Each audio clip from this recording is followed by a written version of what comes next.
Hello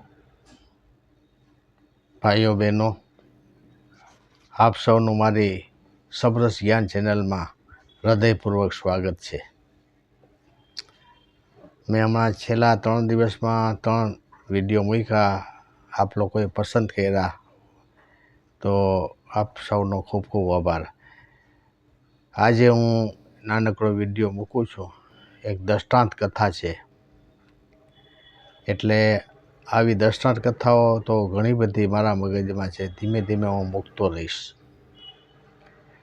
તો એક રાજા હોય છે, એને વિચાર આવે છે કે આપણું સ્ટેચ્યુ, આપણું પૂતળું એક બનાવીને શહેરનો મુખ્ય ચોક છે ને ત્યાં મુકાવીએ. એટલે એને બધા શિલ્પકારોને ભેગા કર્યા અને વાત કરી. એટલે એક શિલ્પીને એમાં પસંદ કરવામાં આવ્યો કે આ બરાબર છે.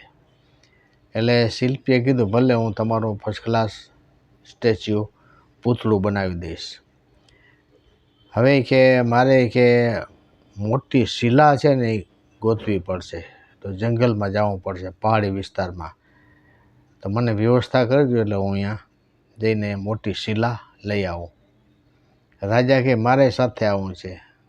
શિલ્પકાર કે તો હાલો, ભેગા હાલો. એટલે રાજા, શિલ્પકાર અને રથ હાંકનાર એ ત્રણે ઉપરા જંગલમાં પહાડી વિસ્તાર આવ્યો.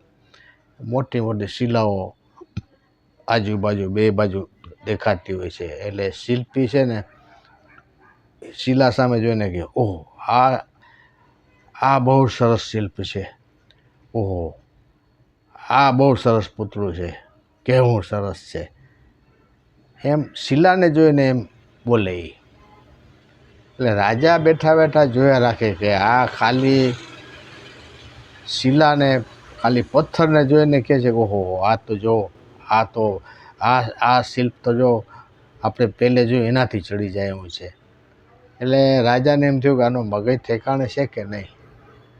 આ ખાલી પથ્થરો જોઈને કહે છે કે આ સ્ટેચ્યુ ભારી છે ને આમાં આ સ્ટેચ્યુ ભારી છે.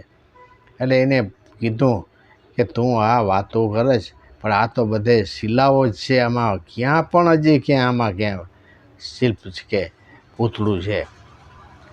તો શિલ્પકારે રાજાને કીધું કે મહારાજા, આમાં છે ને દરેક પથ્થર છે ને એની અંદરમાં એક સરસ મજાનું શિલ્પ, સરસ મજાનું સ્ટેચ્યુ અંદરમાં છે.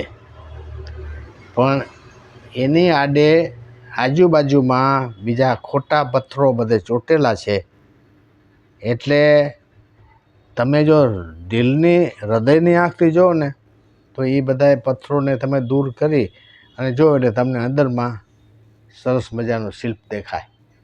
એના માટે હૃદયની આંખ જોઈએ.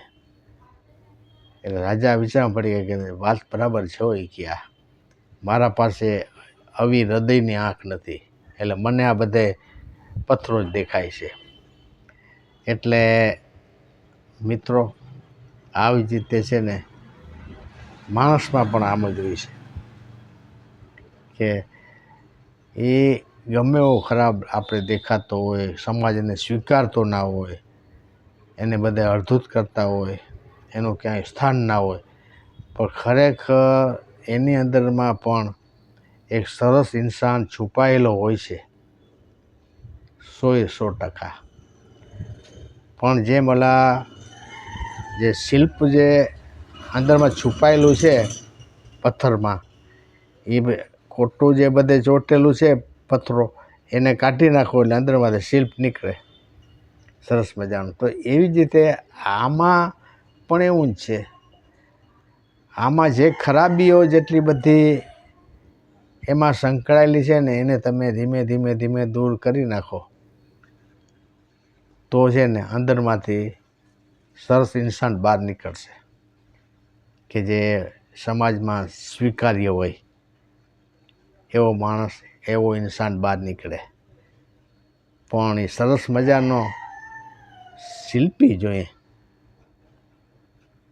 તો, બાકી નહીંતર એમને એની લાઈફ પૂરી થઈ જાય અને એનો સરસ જે અંદરમાં છુપાયેલો ઇન્સાન છે ને એ એમને રહી જાય. એટલે મિત્રો, બધાય માણસોમાં એક સરસ ઇન્સાન છુપાયેલો હોય છે, એને આપણે બહાર કાઢતા આવડવો જોઈએ. તો ભાઈઓ બહેનો, મારો વિડીયો પસંદ આવ્યો હોય તો લાઈક કરજો, ઘંટી દબાવજો, શેર કરજો, તમારા મિત્રોને સગાઓને પણ જરૂરથી મોકલજો. Thank you.